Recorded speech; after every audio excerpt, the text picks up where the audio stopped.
outside, man. You feel me? We outside. No shootings, no stampedes. It's worked. We've had much calmer spring break so far. What a difference a year makes. Miami Beach's spring break up? The man tasked with making it safe is here, live. Where the boys are, and spring break broke. The fallout in Fort Lauderdale, plus a new take on that new tunnel. The mayor is here, live. Big names, big push. The branding and the battle for state Democrats. We got to at least equal the playing field, and that's why we're focusing on voter registration. Can Florida still be a swing state in November? The big news of the week, all live this week in South Florida. Good Sunday morning. Welcome. I'm Glenna Milberg. Happy Easter to those who celebrate today. We start with South Florida, with what South Florida knows as March Madness spring break season. And this year, it made global news from Miami Beach to Fort Lauderdale. First to Miami Beach, where they decided to break up with what had become a crowded, uncontrollable, but worse, violent few weekends every year. And an unprecedented plan put in place seems to have worked. March comes to an end with no news of people dying on Ocean Drive, no mass stampedes, overrunning sidewalks, restaurants.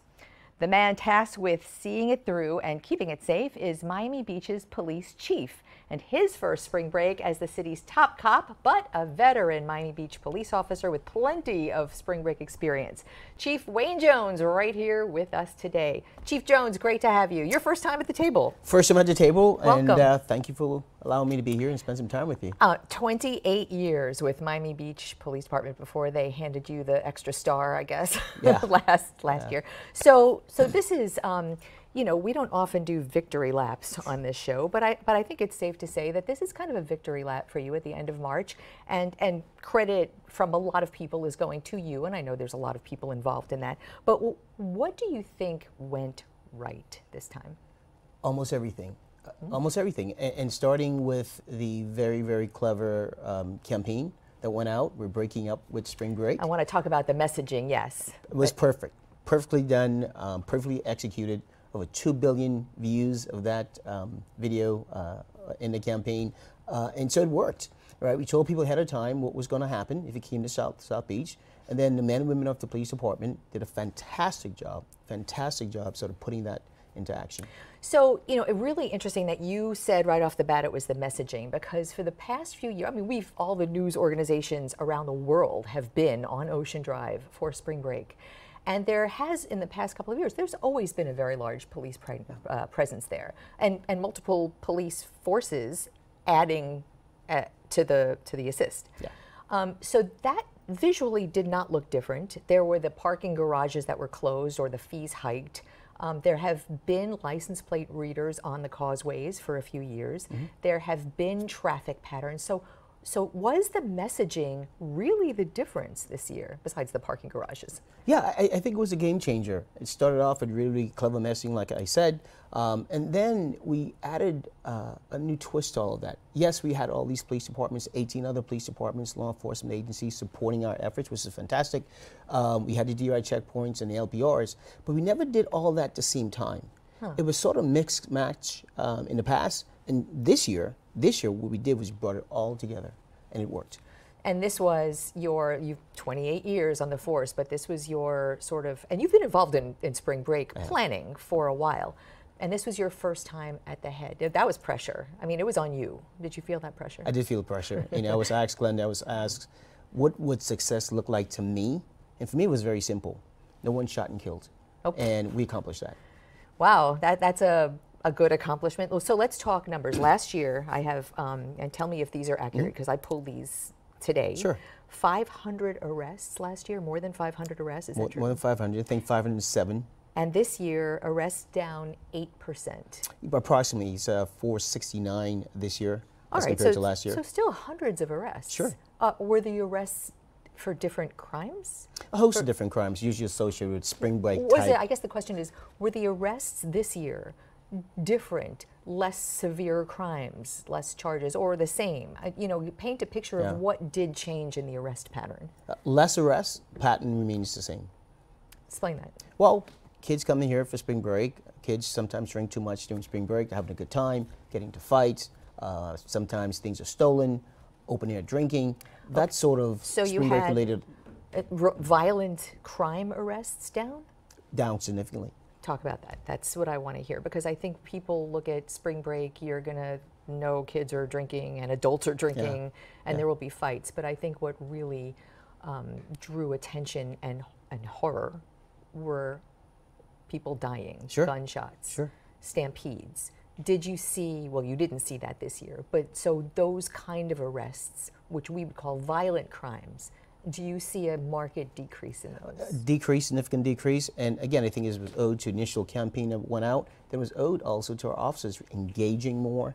We have a core of civilian employees. We call them goodwill ambassadors, professional employees. Sure, they've been there. Who give up their time to come out and support the police efforts. And their job typically is to mitigate conflict between people, mitigate conflict between our spring breakers and police, whereby police don't have to make arrests as we have in the past. So front end is always the best. The defense, the offense is better than the defense. Absolutely. I guess what I'm looking for. Absolutely. So let's talk about the sort of other side, the reaction. Sure. For every action, there's a reaction, and the biggest criticism we've heard is from businesses, and many were on board. Many of the businesses took the hit, took the sacrifice. And some didn't. Some didn't like their business mitigated by city decisions. In some cases, 50% business loss over the month. What have you heard about that? I don't know what the data says in terms of business loss or gain, but I can tell you this. One of the things we've heard from businesses over the years, as well as residents over the years, was that spring break, the way it existed, was not sustainable. They didn't want it. People getting hurt, people getting killed. And we pledge, I think you have a city manager had a pledge, you have a mayor and commission pledge to make a positive difference during spring break, and the police department had to act on that pledge, and I think it worked out well. Right, I mean, safe to say, you're the boss, but you take orders from other people. And I want to hear from you, do you think what has gone on, not only this year, but in years past, is reflective? You know, we zero in on Ocean Drive and spring break at a certain time, but is that reflective of crime trends or trends of, social trends in not only Miami Beach, which you can speak of, but Miami Beach is kind of like on the tip of the spear of other coastal tourist cities. Everybody watches to see what works and what doesn't work. Do you think it's kind of reflective about what goes on maybe year round? Well, I think it's reflective of society in general, right? I think one of the things I'm most proud of with the city, Miami Beach, with the police department, is that our crime has been down significantly. This year when compared to last year's same time, 2023 when compared to 2022, crime has been down. Why? Well, I think it's owed to really proactive policing in the city. I knew you were going to say that. Yeah, it is. But specifically, what kind of proactive policing? Like what brings crime down like that? Identifying areas of concern. For example, and when I first got sworn in, one of the things I wanted to do was reduce the amount of drug dealing on Ocean Drive. And so we narrowly targeted dealing with drug deals on Ocean Drive, put a lot of people in jail, and today I can tell you, I'm proud to say, that complaints related to drug dealing on Ocean Drive, Entertainment District, down significantly. And does that, aside from your proactive measures, there is messaging, to your point, that goes with that? Absolutely. I think messaging is hugely important. Tell people what to expect, what's going to happen if you break our laws, and then follow through with that. You know, you are sort of an historic police chief hire at a time of real change. You were hired, and then poof, 2 months later, you've got some new bosses, a new commission, a new administration. I'd like to talk about that a little bit when we come right back. Stay tuned. We are back at the table. Miami Beach Police Chief Wayne Jones talking about spring break, taking his victory lap of sorts, and talking about a lot of other things. We were talking during the commercial break. I just want to kind of clarify one thing. We were talking about the arrests made during March, which we call spring break season. 400 and something. 407. 407. I'm sorry, 469. 469, where the rest go up as we speak. No. Just top of my head. Okay, so 469 arrests in March, but not on Ocean Drive. Not on Ocean citywide. Drive. That's correct. Put that in context for me. Yeah, it's citywide arrests, and we've always sort of captured numbers that way. We just do the entire city for the entire month of March, as compared to last year. Obviously, we're still down. As compared to the year before, that down significantly. So does that mean if there were no such thing as spring break, those arrests would still, some of those arrests would still be happening? Yeah, absolutely. So it's wrong for us to characterize as 478 arrests during spring break. That's It's all out of citywide. context. It's all citywide. I am glad we cleared that up. I like to be very factual. Okay, so let's bring this big picture a little bit. So you are the city's first black police chief. That is an historic hire at a time when you have a new administration very focused on the law and order aspect of their administration. How are you going to take them through that? Well, listen, quite simply, you know, the Mayor and Commission have dubbed themselves a Law and Order Mayor and Commission. We are a law and order city. We're a law and order police department. And so the idea that we enforce our laws that exist and police bad behavior doesn't change. It doesn't change whether or not it's a new commission, old commission. For us, it's all the same. So I will not be bringing up anything new and surprising by telling you that while that has been the headline, we police behavior, not people, that has been the headline for a few years. Sure. There are a significant number of people who think and feel otherwise. Yeah. And how do you deal with that? Well, you know, listen, Glenna, I'm a black man. I've got lived experience of being a black man. So race and policing, I am hypersensitive to it. And what we do with our police officers, the entire police department, is this concept that we don't police race or ethnicity. We police behavior. Good behavior is always welcome. Bad behavior is addressed. And have you played that out in the streets differently in the last, you've been 9 months, 6 to 9 months, than your department? Because you have the experience of the department, you've been there. Sure. Has that played out differently over the last couple of months since you've been at the helm? No, it's better the way it should always play out, right? Police officers police behavior and not race or ethnicity. And you have not gotten any feedback, criticism? Have you had to address positive anything? feedback, by and large, of how we're policing the community. You know, we police from a position of patience and tolerance, irrespective of color. There have been, and I don't, now is not the time to get into them, but there have been specific incidents that we have actually reported on where that has apparently not been the case. And several of the officers have really been taken to court over that. And that's why I asked to see whether that is something that you specifically are focusing on or concerned about. Well, when I took over, I made it very clear to my police officers, like I said before, that bad behavior will be addressed, as we should always address bad behavior, but policing because of race, of ethnicity will not be tolerated. And I'm very proud of my police department. I fully believe, I strongly believe that they police behavior and nothing else. Let's talk about some new laws that you have to contend with, and I think the one that is getting so much attention right now is that it's a new state law that bans camping, targeting on people living on the streets.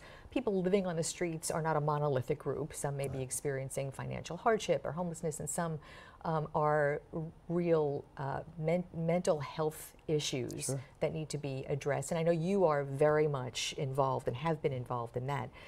Miami Beach had that ordinance first. Yes. How has that played out in the streets? How is your department handling? How many arrests have you been made under that ordinance, and what happens? Well, it's an interesting ordinance. It really gave us another tool to add to our toolbox of laws when it comes to policing people and addressing issues on the street.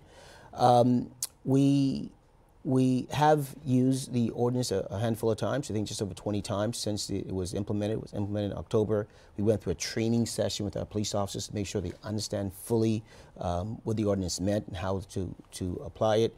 And so I believe that the ordinance in and of itself is not what we should always focus on, because there's other things we can do in terms of making arrests if necessary. And have you trained your police department to use that tool as a last resort instead of a first resort? They're trained to use the tool if it becomes necessary and based on their discretion. And has that been a hardship since the state now has implemented that same law as far as pressure to use it, since the governor came and signed that bill in Miami Beach? Yeah, not at all. I think we can continue to interact with the homeless community much like we've always interacted with them. If the law is appropriate to be used at any given time, it will be used. If not, if another law is appropriate to be used, that law would be used. Or if the officer wants to exercise his or her discretion he or she will exercise is her discretion. Have you, when playing this out, the state law actually has the possibility of government creating this encampment, possibly in the city, with rules, with security, for a population that either can't or won't go to a shelter. Is there any talk in the city of doing that? There's no talk right now in the city of doing that. I don't know if it'll get to that point, quite frankly. I think we do a fantastic job providing services to homeless residents of the city. The city has a standalone department that deals strictly with providing services to homeless residents. And has had that. And has it for many, many years. The police department for many years, and we're the first to do this. Miami Beach Police Department was the first to do this. We have a squad of officers specially trained to provide services to the homeless population. So in the minute or so that we have left, let's bring it back to spring break, since that's where we started. Lessons learned, plans for next year. I know you're planning for next year. Oh, yes, we are. We're planning for next year. What are the lessons learned? Listen, I think we're going to do much of the same we've done this year for next year. Obviously, it worked for us. Our arrest numbers are down significantly. No one was really seriously injured during spring break. We made it through. With flying colors. And so I think we'll do much of the same that we did this year, next year as well. Chief Wayne Jones, it is great to have you. Congratulations on a job that everyone says is well done. Thank you. And we appreciate you're here on Easter. Happy Easter to you and your family. Easter to you too. Thank you. Thank you. All right, next, action and reaction. Spring break, in many ways, moved to Fort Lauderdale, for better or worse. That and a fresh look at plans for that giant tunnel under the new river when Fort Lauderdale's mayor joins us live next.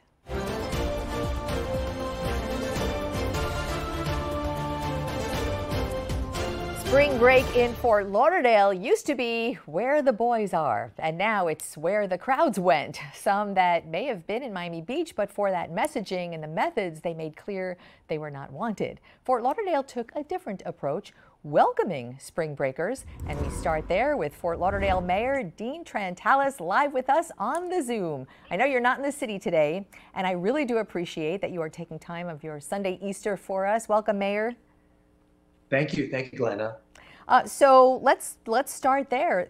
Fort Lauderdale police made 18, what they're calling 18 spring break related arrests, which is more than twice the number of last year. Do you think that was an anomaly? Do you think that was the reaction of another city down the road's breakup? Or I don't want to put words in your mouth. What happened?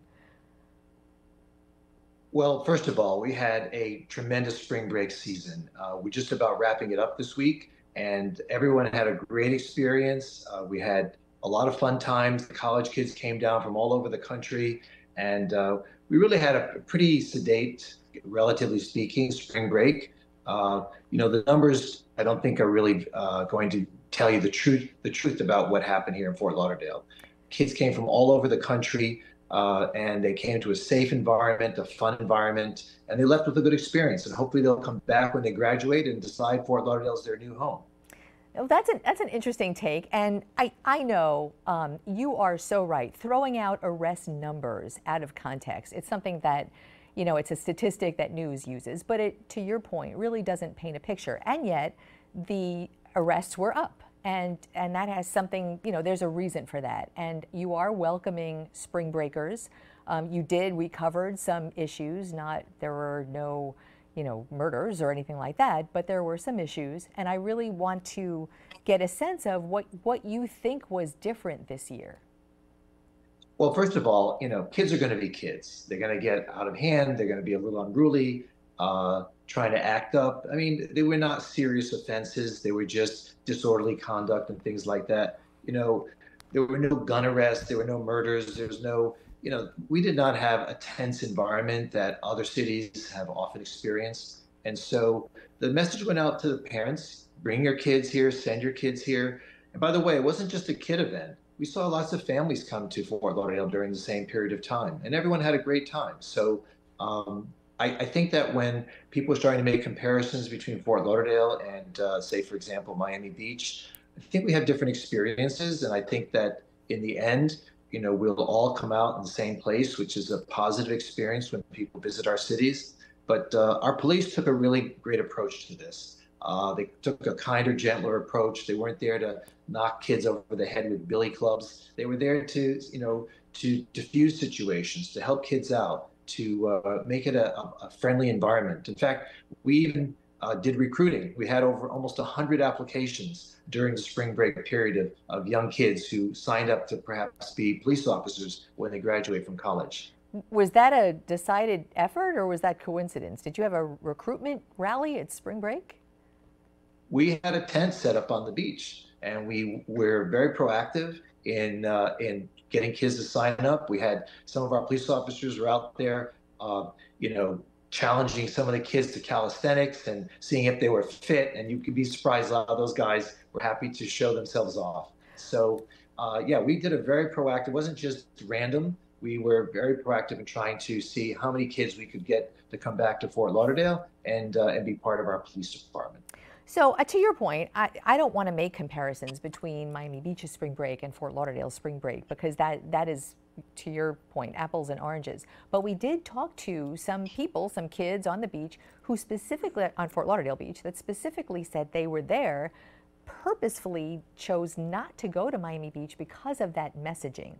And over the years, spring break has changed in many ways, largely social media and the proliferation of weapons on the street is really what damaged spring break in the bigger picture. And so I wonder if you or your police department has an eye toward the future if everything went swimmingly this year. I mean, is that something that you are planning for?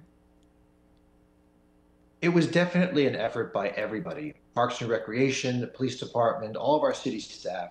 We really did our best to try to make the spring break experience a positive experience for everybody. The thing is, it's a tale of two cities. We have this Miami Beach, there's Fort Lauderdale. We're very different cities, and we attract a very different kind of crowd. Keep in mind that a lot of the people that went to the so-called spring break in Miami Beach weren't college kids. A lot of them were adults and people who come to party to Miami Beach, regardless of whether it's spring break or not. And that was an issue that they have to deal with. And fortunately, Fort Lauderdale did not have to deal with that this year. And traditionally, it's not really an adult scene. It's mostly college kids coming. And that's traditionally what we anticipate and how we try to address it. And there was, not to belabor the point, but I know in the past couple of years, there has been a real development boom on that strip. And I remember someone talking about how purposefully changing the face of a little more upscale, a little more tourist-oriented, probably started to turn the tide of year-round kids coming to Fort Lauderdale. Would that be fair? I think that's a fair statement. Let's face it, back in the early 80s, Fort Lauderdale suffered through its own success. We found hundreds of thousands of kids coming to Fort Lauderdale.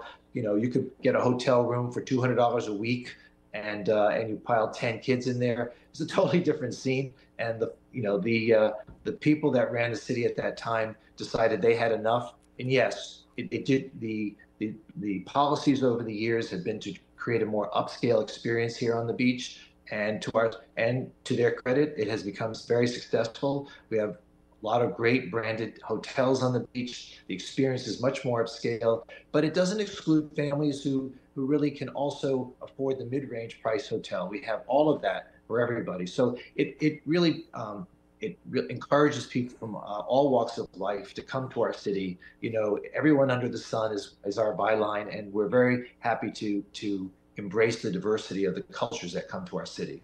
The chief cheerleader for Fort Lauderdale. All right, I want to a subject switch really quickly. I mean, we're going to take a break in about a minute and we'll come back and talk more about this, but I just want to bring up last time you were with us here, I think it was a couple months ago, probably like December. We were talking all about... Too long. I was like, it's too long. You're welcome anytime here, you know that.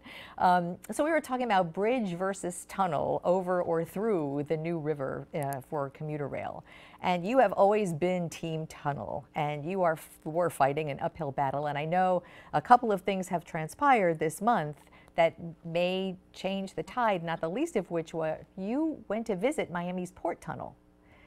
And you took some county people with you. Was that, we'll talk a little bit about that, but give me the headline. Was that a game changer? I think it helped for everyone to understand a little bit better about the benefits and the consequences of each approach as we were trying to work with this effort to bring commuter rail through the city of Fort Lauderdale. So I'll be happy to explain in further detail what happened then and talk about what the real future is for our community in South Florida when it comes to trying to implement commuter rail here in South Florida. I mean, that is a huge question and a huge infrastructure undertaking about to happen. And I know so many people are watching this. All right, so let's take a couple of minutes break and let's come back and break down the numbers and the depths of the possible commuter rail tunnel through the New River versus what we have in Miami right now, or the bridge idea. I know this is something that there's a lot of details. All right, quick break and we will be right back.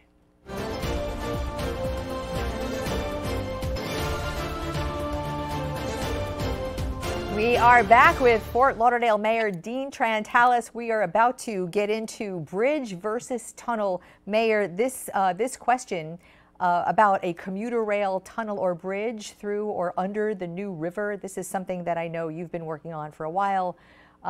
Lately, the tide seems to be turning.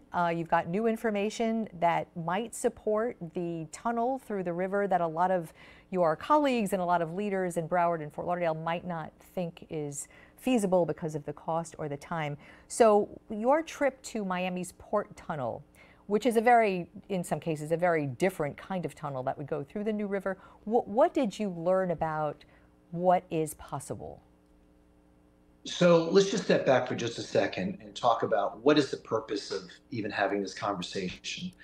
So a while back, there's been discussion about bringing commuter rail through South Florida because of the amount of traffic congestion that we see on I-95 and a lot of the other north-south arteries that service the roads, service the communities that we live in today.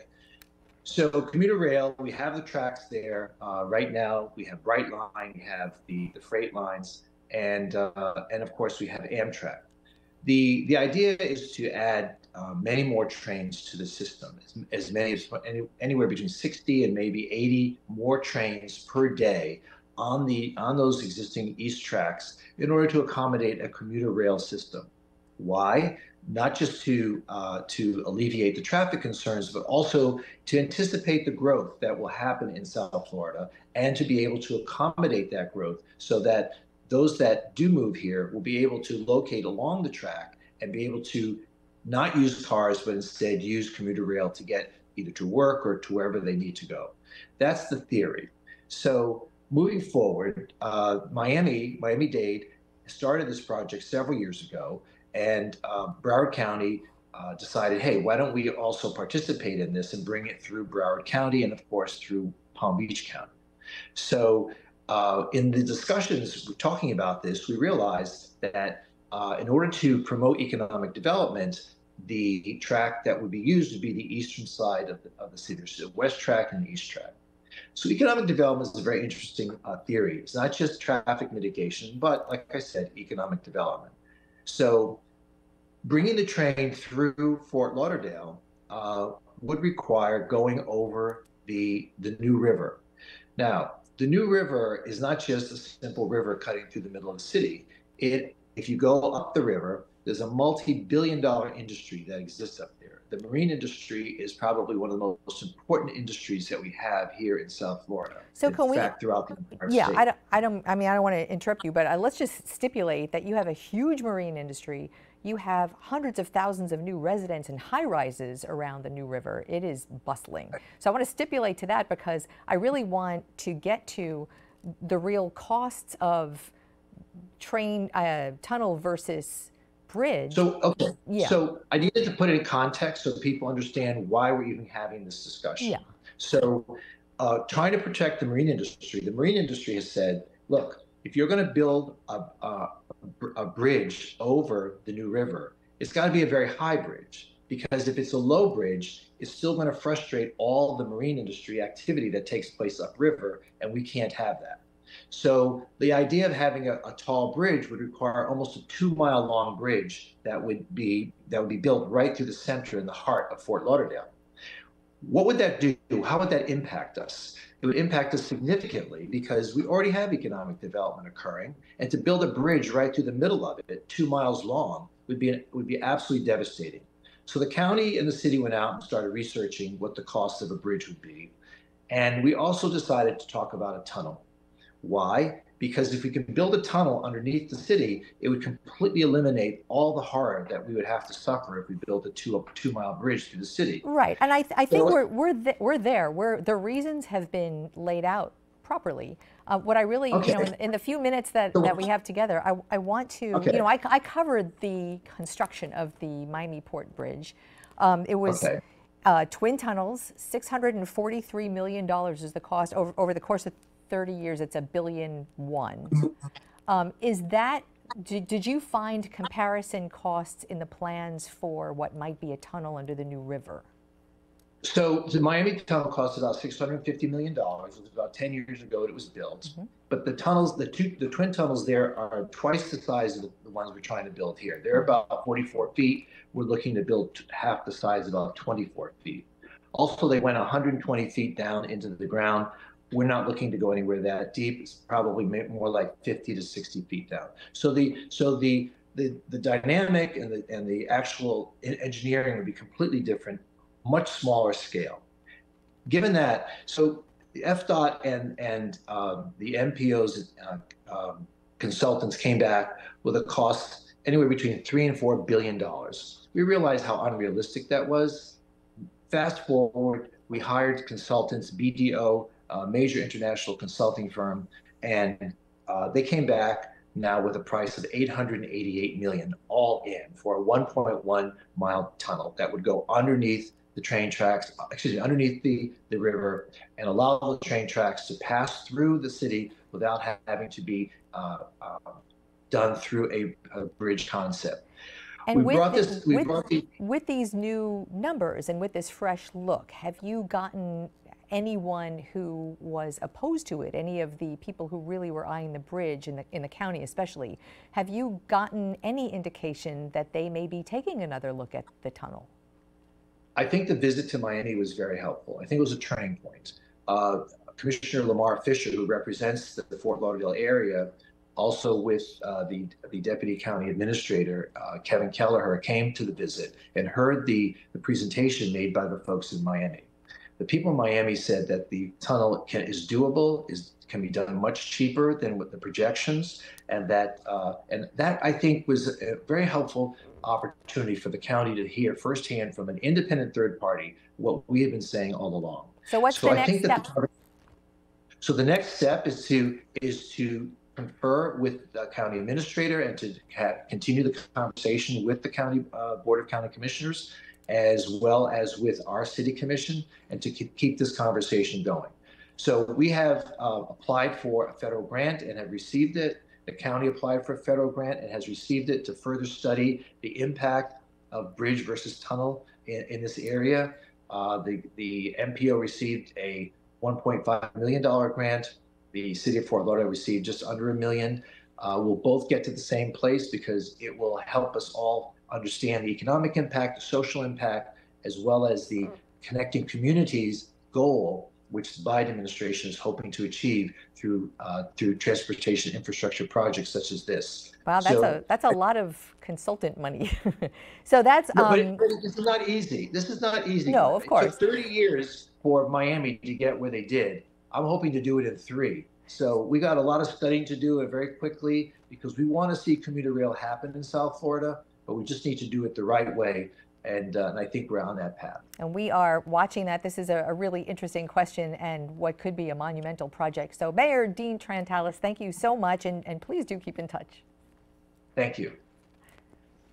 The color purple, has that changed for Florida? 7 months to elections, state Republicans are running up the numbers and state Democrats are trying to catch that. Hear from Party Chair Nikki Fried, who is with us live next.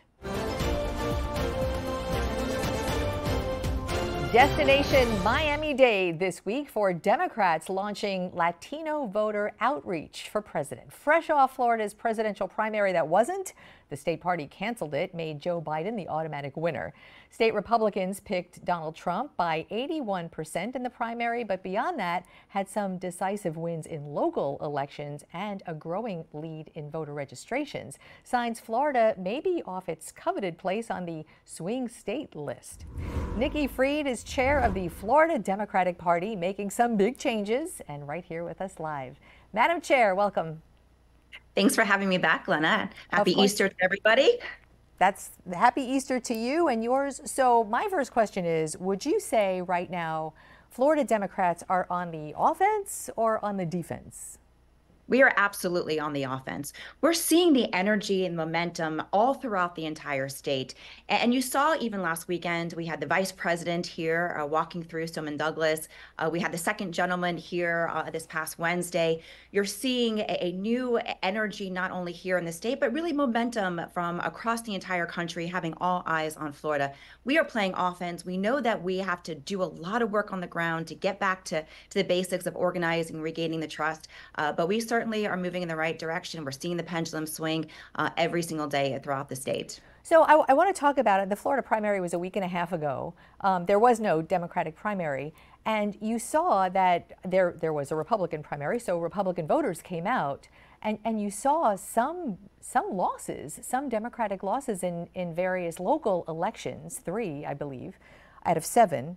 So in hindsight, should Democrats have had the primary just to bring out voters? I would talk about that decision a little bit. Yeah, well, first of all, what you saw last Tuesday is a couple of things. One, you saw that over 60% of the races that Democrats actually played in, that we had wins in. So there were tremendous wins that happened throughout the entire state. Being able to hold off MAGA extremism in our local elections. And then you also saw something very important, which is also creating this momentum and why all eyes are back on Florida. Watch what you just said, 81% of support for Trump. 1 out of 5 Republicans did not support Donald Trump, where he just had 94% back 4 years ago. Donald Trump is in trouble here. And that's really what the primary has illustrated, that there's a lot of Republicans that are just not happy with Donald Trump being their nominee, are not going to come out for him in November.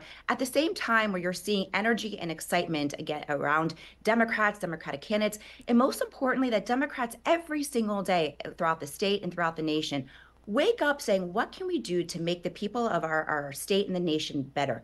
We fight for issues. We fight for people. At the other hand, you see the extremism coming from the Republicans. We have the highest inflation in the nation because Ron DeSantis refused to bring down a lot of the resources from the federal government.